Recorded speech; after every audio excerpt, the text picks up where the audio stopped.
Boa tarde, pessoal. Terça-feira agitada. Começando aqui mais um Maia Futebol Clube. Eu sou Bruno Maia e vou trazer notícias para vocês de Flamengo com Beltrán e Taremi. Que história é essa daí? Estádio na pauta novamente. E também goleiro. Brazão foi o último nome ventilado aí no Flamengo. Botafogo, Vasco e Corinthians. Chapa quente politicamente e financeiramente para esses três clubes. E também Copa do Brasil. A Zebrinha, ó, tá só procurando qual gramado que ela vai pastar. Isso e muito mais no vídeo de hoje. Então já sabe, né? Gandula, solta a vinheta!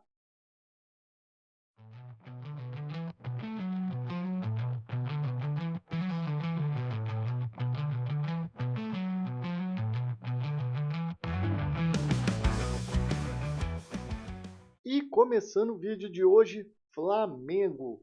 Segundo o jornalista Gianluca Di Marzio, no seu Twitter, o Flamengo desistiu da contratação do Lucas Beltrán, porque o jogador ficou ali enrolando muito, não decidia, ficou falando que dependia muito da esposa. Isso daí para a gente parece também que ele está procurando uma proposta para continuar na Europa, não tem muito interesse em voltar para a América do Sul.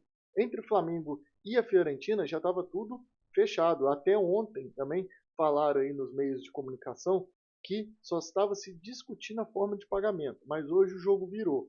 Podemos até o final do dia ter outra modificação? Sim. Inclusive, o próprio Gianluca Di Marzio trouxe o nome de Taremi, o atacante iraniano que teve seu nome vinculado há pouco tempo ao Botafogo.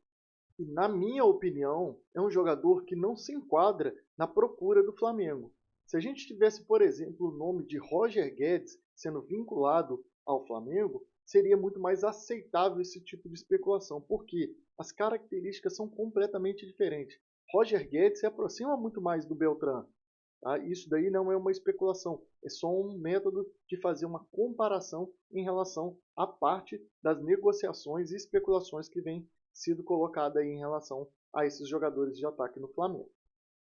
Então vamos ver as cenas dos próximos capítulos em relação a essa negociação com o atacante. Qual será o atacante que vai ser procurado? Sendo que esses dois nomes que eu trouxe, o Beltrán e o Taremi, já foram descartados. Parece que Taremi, que pode ter sido especulado aí pelo Flamengo, rejeitou a sua vinda para o futebol sul-americano.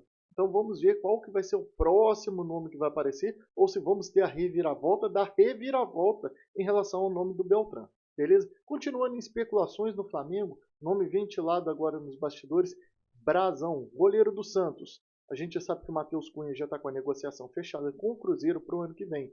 Então o Flamengo já está no mercado procurando um novo goleiro para ser o reserva de Rossi. Ou quem sabe até o titular.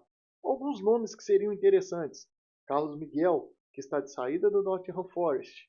Temos o Bento, que pode ser negociado pelo Al Nassr, só que esse daí é um nome muito mais difícil pelos altos valores que ele custaria ao Flamengo e talvez para ser um goleiro reserva, né? E temos outros nomes aí também, Neto, que é um goleiro que está saindo do Bournemouth, que pode estar indo até para o Botafogo com a saída do John. Mas isso aí é pura especulação. Sabemos que o Flamengo vai atrás de um goleiro reserva porque ainda não tem a confiança para subir alguns dos meninos da base. Vamos ver aí mais especulação fazendo a festa dos jornalistas aí, principalmente do Twitter. E para encerrar esse assunto do Flamengo, estádio. Hoje vai ocorrer uma reunião com uma amostra de dados da diretoria em relação à parte financeira de viabilidade da construção do estádio. Então, torcedor, o que a gente tem que ficar de olho? O que vocês têm que prestar atenção? É não exigir da diretoria ou qualquer outro clube que venha a construir um estádio exigir da diretoria a construção a ferro e fogo. Ah, tem o terreno, tem que levantar, junta com não sei quem. Não, isso daí é papo de torcedor. O cara que é empresário, o cara que é um diretor sério, um presidente sério, ele não vai cair nessa briguinha ali, nessa botação de pilha. Por quê? O Corinthians mostrou pra gente a forma mais simples de que não fazer em relação ao financiamento. Está agarrado ali na Caixa Econômica e o torcedor pode botar pilha, pode falar, mas isso atrapalha numa contratação, porque aparece no balanço financeiro esse débito ali e agarrado e é um valor muito alto. Da mesma forma que o Palmeiras mostrou também para o torcedor, tanto flamenguista quanto de qualquer outro clube, como eu disse, de não fazer acordos muito amarrados, igual foi com a W Torre. Não cair na mão de uma empreiteira e ficar preso. Quantos jogos o Palmeiras deixou de realizar no Allianz por causa de shows que estavam em contrato e deveria ceder? Então, flamenguista, ficar esperto e não exigir demais. Acompanha as notícias com jornalistas sérios, tá? Para saber o que está acontecendo de verdade em relação à construção do estádio. Tem 20 anos de Maracanã. Esse contrato ele tem que ser cumprido. Então, são 20 anos. Tem 20 anos para construir um estádio. Se construir antes, tá maneiro. Mas são 20 anos ainda para poder se construir um estádio. Porque o Maracanã está ali no contrato para o Flamengo e para o Fluminense. Beleza? E passando aqui para deixar aquele lembrete. Jogador, faz gol contra não, hein? Já deixa aquele curtir aí no vídeo. Se inscreve no canal para fazer esse clube crescer igual o clube do seu coração. E deixa no comentário aí o que você está achando dos vídeos, o que a gente pode melhorar para esse clube crescer pra caramba. Beleza? E no final do vídeo, se puder, deixa aquele hypar para poder entregar esse vídeo para mais pessoas e eles ficarem sabendo do clube. Beleza? Tamo junto, valeu! E por falar em dívida, Botafogo, Vasco e Corinthians. Irmãos, e aí? Parece que a conta não está fechando para ninguém. Botafogo agora está com a pendenga aí. John Textor parece que fez uma manipulação ali, uma movimentação ali para tentar levar o Botafogo de mão grande, tirando ele da Eagle. E aí, torcedor botafoguense, diz nos comentários aí o que você acha que está acontecendo. Já vou deixar um cara aqui muito bom, que eu fui acompanhando algumas notícias a respeito dessa situação. Canal do Manel, botafoguense, está abordando ali, talento, está destrinchando esse problema do Botafogo. O que eu tenho a trazer em relação a isso, no meu ponto de vista? O Botafogo está numa sinuca de bico, né? Por quê? Ele está na mão, o John Textor parece que fez uma movimentação de uma sessão de jogadores pensando em cobrar depois do Lyon. Só que o Lyon está quebrado, irmão. O Lyon quase caiu lá na França por causa de dinheiro. O que o John Textor fez? Ele fez ali uma movimentação obscura em relação ao Botafogo. E isso pode prejudicar demais. O torcedor botafoguense pode espernear, pode arrancar a cueca pela cabeça ali, irmão. Mas está errado. Tem que se cobrar direito. Só que o que acontece? Não fiquem do lado de ninguém. Fica em cima do muro. Procura jornalistas, influencers do Botafogo que estão procurando de verdade. Lúcio de Castro, da Spotlight, agência, é um dos melhores jornalistas investigativos do Brasil. Sofre muito hate, sofre muita perseguição, mas o cara é foda.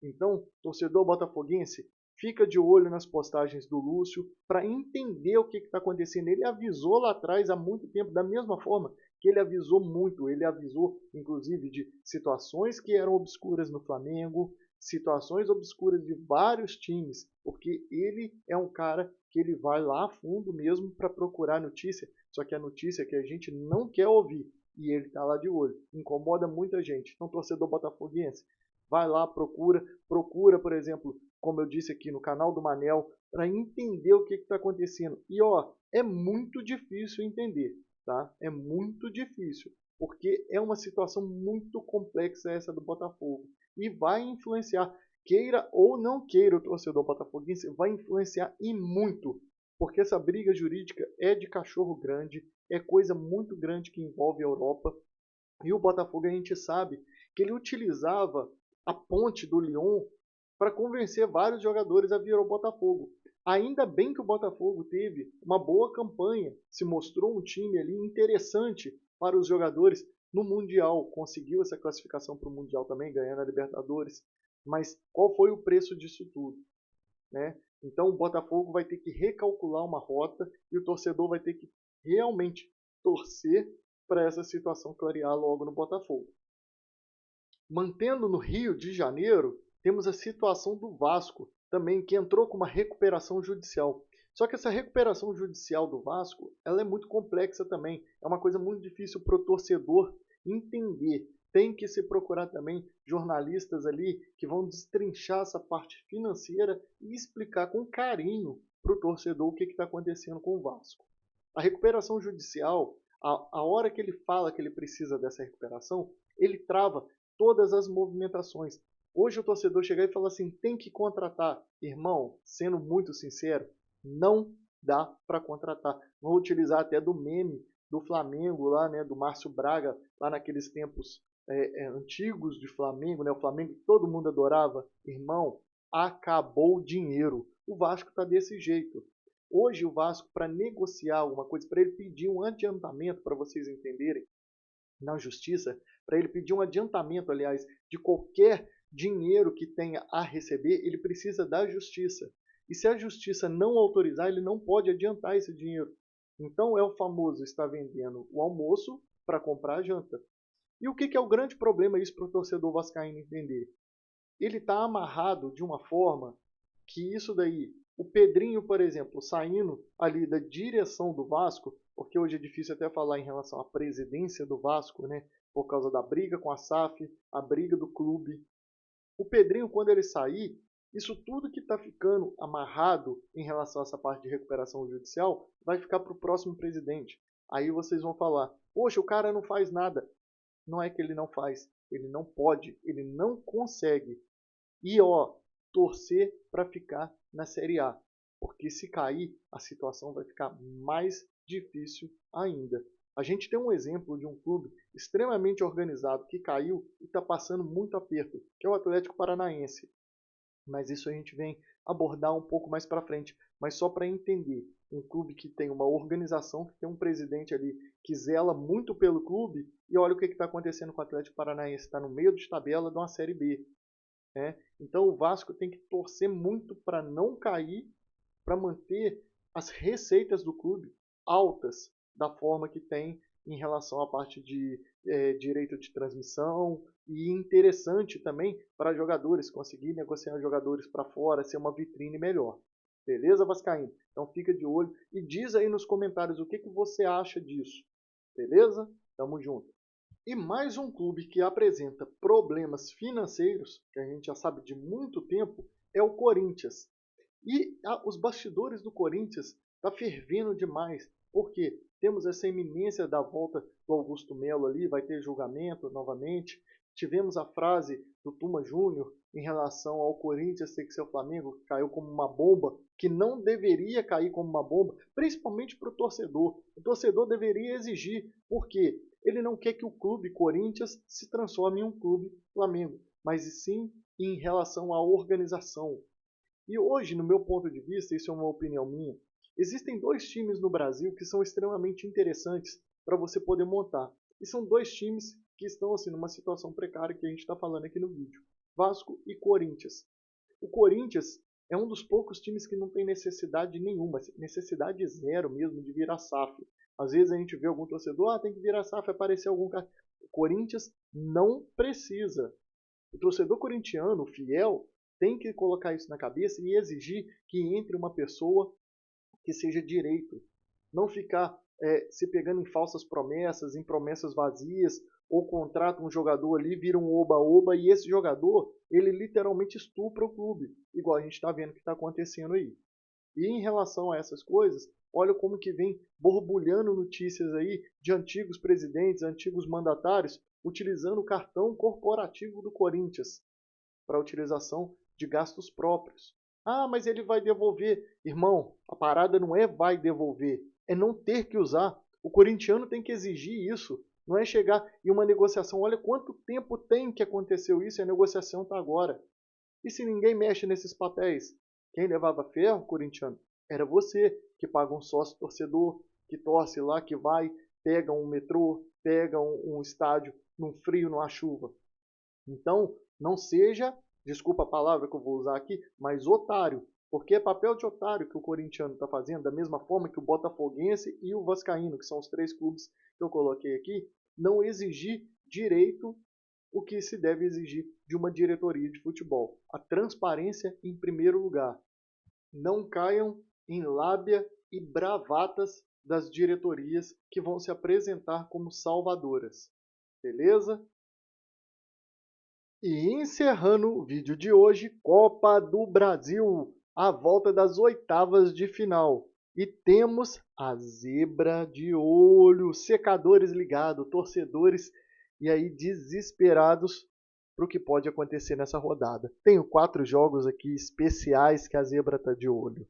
Retrô e Bahia, Atlético Paranaense São Paulo, Vasco da Gama e CSA, e CRB e Cruzeiro. Esses 4 jogos aí são os perigosos, a zebrinha está de olho neles. E completando a rodada, Bragantino e Botafogo, Galo e Flamengo, temos Fluminense e Internacional e, para mim, o jogão da rodada, Palmeiras e Corinthians. Sendo que Inter e Corinthians estão com seus treinadores ali balançando. Então, o que vocês acham, jogador? Se Inter e Corinthians perderem, os treinadores caem? Já diz aí nos comentários e vamos debater sobre isso. Então, esse foi mais um Maia Futebol Clube. Eu sou Bruno Maia e estarei aqui amanhã com vocês, trazendo mais notícias do futebol brasileiro e do mundo. Valeu e fui!